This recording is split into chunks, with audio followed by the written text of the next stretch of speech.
Hola y bienvenidos nuevamente, aquí su servidor Super Pegasus X en el micrófono. Y bueno, a la 2 estamos en una nueva edición de Noches de Terror.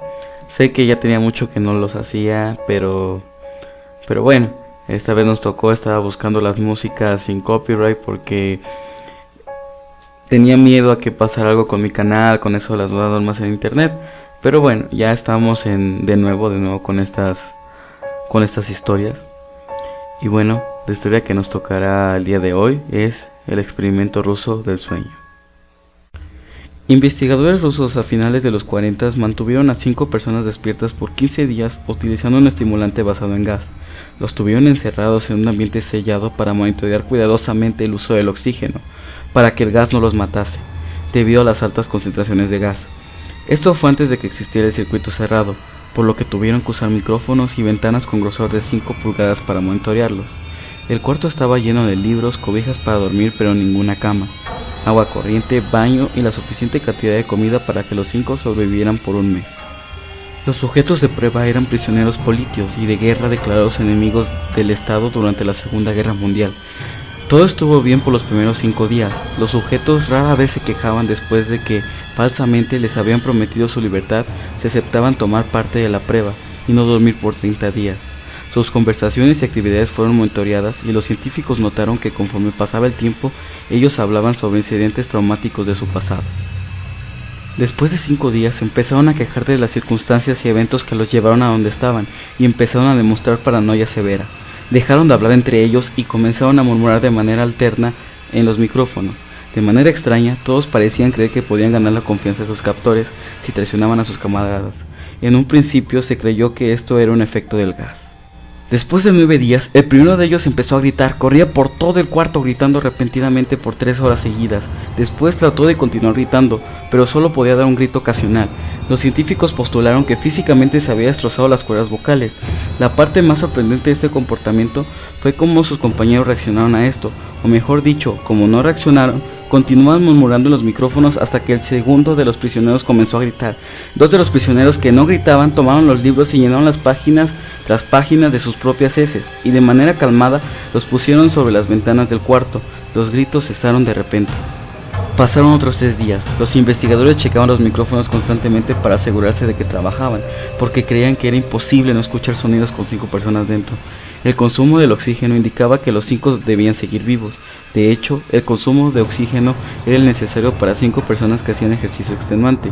En la mañana del 14º día, los investigadores hicieron algo que no debían hacer para llamar la atención de los prisioneros. Utilizaron el intercom dentro del cuarto, esperando provocar respuestas de los prisioneros, pero temían que estuviesen muertos o en estado vegetal.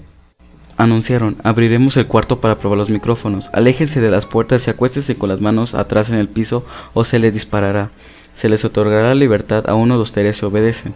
Para su sorpresa, escucharon solo una frase con voz calmada: no queremos ser liberados. Hubo gran debate entre los investigadores y fuerzas militares que financiaban el proyecto, sin poder provocar más respuesta utilizando el intercom. Finalmente se decidió abrir el cuarto a la medianoche del día número 15.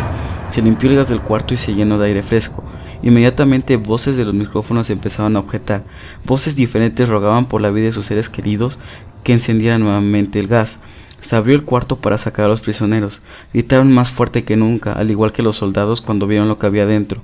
4 de los sujetos seguían vivos. Las raciones de los pasados 5 días no habían sido tocadas. Había pedazos de carne de las costillas y pantorrillas del sujeto muerto colocado dentro del drenaje del centro del cuarto, bloqueándolo, permitiendo que 4 pulgadas de agua se acumularan en el piso. Los 4 sobrevivientes también tenían pedazos de piel y carne arrancada de sus cuerpos. La destrucción de los tejidos y la exposición de huesos en la punta de sus dedos indicaba que sus heridas fueron infligidas por las manos y no con los dientes, como era de suponerse. Al examinarlos se descubrió que la mayoría de las heridas fueron autoinfligidas en su mayoría. Los órganos detrás de las costillas fueron removidos, mientras que el corazón, los pulmones y el diafragma seguían en su lugar. La piel y la mayoría de los músculos pegados a las costillas fueron arrancados, exponiendo a los pulmones. El tracto digestivo de los 4 sujetos podía verse trabajar, digiriendo comida. Rápidamente se hizo aparente que estaban digiriendo su propia carne, y que ellos la arrancaron y se la comieron en el transcurso de los días. La mayoría de los soldados eran fuerzas especiales rusas en las instalaciones. pero aún Axial, muchos se negaron a regresar al cuarto para sacar a los prisioneros. Estos, sin embargo, insistían a gritos que los dejaran dentro, y de manera alterna rogaron y demandaron que encendieran el gas nuevamente, para evitar quedarse dormidos. Para sorpresa de todos, los sujetos pusieron una resistencia feroz durante la extracción. Un soldado ruso falleció cuando un sujeto le mordió el cuello, otro fue gravemente herido cuando otro de los prisioneros le mordió la arteria femoral y los testículos. Otros 5 soldados perdieron la vida, si cuentas a aquellos que se quitaron la vida en las semanas consecuentes al incidente. Durante la lucha, uno de los prisioneros dañó su brazo, sangrando de manera casi inmediata. Se intentó sedar al sujeto, pero fue imposible. Se le inyectó más de 10 veces la dosis humana de morfina, y aún Axial luchó como un animal rodeado, rompiendo las costillas y un brazo de un doctor. Se veía latir su corazón al máximo por 2 minutos completos. Mientras se desangraba, continuó gritando por más de 3 minutos, atacando a quien se le acercara, repitiendo la palabra más una y otra vez, cada vez más débil hasta que cayó en silencio. Los otros 3 sobrevivientes fueron inmovilizados fuertemente y llevados a las instalaciones médicas. 2 de ellos, con cuerdas vocales intactas, demandaban continuamente más gas para permanecer despiertos. El más herido de los 3 fue llevado al único cuarto de cirugía que había en las instalaciones. En el proceso de su preparación para colocar nuevamente sus órganos en su lugar, se notó que el sujeto era totalmente inmune a los sedantes. Peleó furiosamente cuando el gas anestésico se le estaba colocando. Se necesitó un poco más de anestesia de la normal para sedarlo. Por el momento de que sus ojos se cerraron, su corazón se detuvo. En la autopsia se encontró que en su sangre había 3 veces la cantidad normal de oxígeno. También se rompió 9 huesos en la lucha por no ser controlado. El segundo sobreviviente era el que primero gritó del grupo. Con sus cuerdas vocales destruidas, él no pudo objetar la cirugía y solo reaccionaba agitando violentamente la cabeza en desacuerdo cuando se le administraba el gas anestésico. Afirmó violentamente con la cabeza cuando alguien sugirió hacer la cirugía sin anestesia y no reaccionó durante la misma, que duró 6 horas, en la cual se intentó reemplazar sus órganos abdominales y cubrirlo con lo que quedaba de piel. El cirujano afirmó que era médicamente imposible que el sujeto siguiera con vida. Una enfermera aterrada que ayudó en la cirugía comentó que la boca del paciente formaba una sonrisa cada vez que sus ojos se encontraban.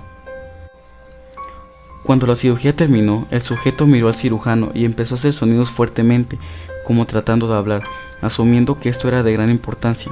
El cirujano le entregó un papel y una pluma para que el paciente pudiera comunicarse. «Sigue cortando», escribió. Se le hizo la misma cirugía sin anestesia a los otros 2 sujetos. Se les tuvo que inyectar un paralítico, pues ellos reían constantemente y le era imposible realizar la operación axial al cirujano. Una vez paralizados, solo podían interactuar con sus ojos. En el momento en que pudieron hablar nuevamente, exigieron una vez más el gas estimulante. Los investigadores trataron de averiguar por qué lastimaron de esa forma axial mismos y por qué querían el gas nuevamente. La única respuesta fue: debo permanecer despierto. Se reforzaron los 3 sujetos y los devolvieron al cuarto para esperar su destino. Los investigadores se enfrentaron a la furia de sus benefactores militares por haber fallado las metas del proyecto. Consideraron dar eutanasia a los prisioneros. El comandante, un ex KGB, vio potencial en el proyecto y en su lugar decidió ver qué pasaría si ponía el gas nuevamente. Los científicos se negaron rotundamente, pero al final tuvieron que aceptar.